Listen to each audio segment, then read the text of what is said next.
बच्चों, कैसे हैं आप सब। आशा करती हूँ आप सब अच्छे होंगे, स्वस्थ होंगे। स्वागत है आपका इस कक्षा में। आइए आज हम पढ़ते हैं हिंदी का पाठ 2, अपना काम।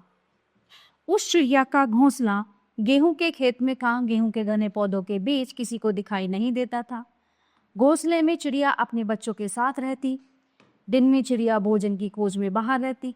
बच्चे घोंसले में ही उछल कूद करते और गाते रहते। उनका जीवन सुख से बीत रहा था।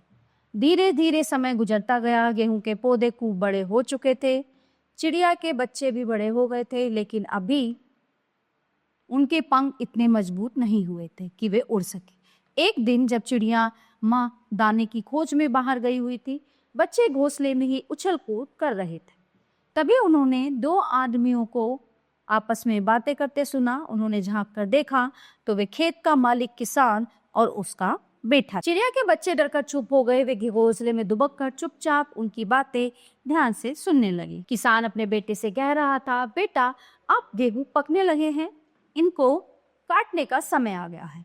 4-5 दिन में इन्हें काट लेना चाहिए। चलो हम अपने पड़ोसियों से मदद मांगे। किसान और उसका बेटा गांव की ओर चले गए। चिड़िया के बच्चे किसान की बातें सुनकर बहुत घबरा गए थे।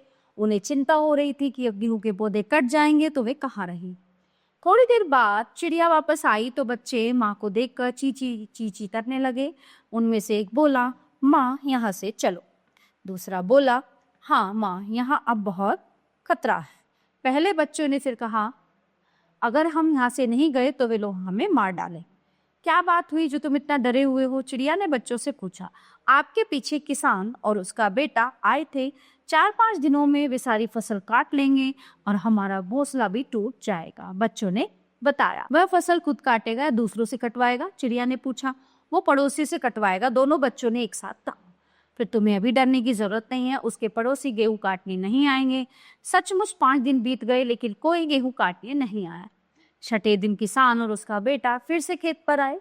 चिड़िया आज भी बाहर गई हुई थी। किसान ने अपने बेटे से कहा, बेटा अब तो गेहूं पूरे पक चुके हैं, हमारे पड़ोसी तो इन्हें काटने आए नहीं। कल मैं अपने भाइयों से इन्हें काटने के लिए कहूंगा।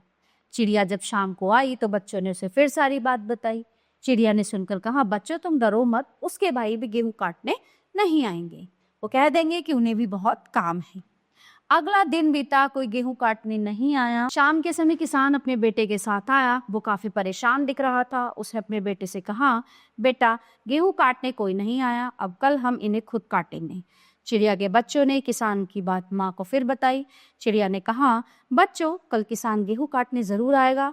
उसे समझ आ गया है कि अपना काम खुद करने से होता है। अब हम ये घोंसला छोड़कर दूसरी जगह चले जाना चाहेगा। हाँ माँ, अब तो हम उड़ने लायक भी हो चुके हैं, बच्चों ने कहा। दिन निकलते ही चिड़िया और उसके बच्चे खेत को छोड़कर दूसरी जगह चले गए। चिड़िया की बात सच निकली। किसान और उसका बेटा गेहूं काटने आ चुके थे। तो प्यारे बच्चों, ये पाठ यहीं पे समाप्त होता है। आशा करती हूँ आपको बहुत अच्छे से समझ आया होगा। मिलते हैं अगली कक्षा में। धन्यवाद।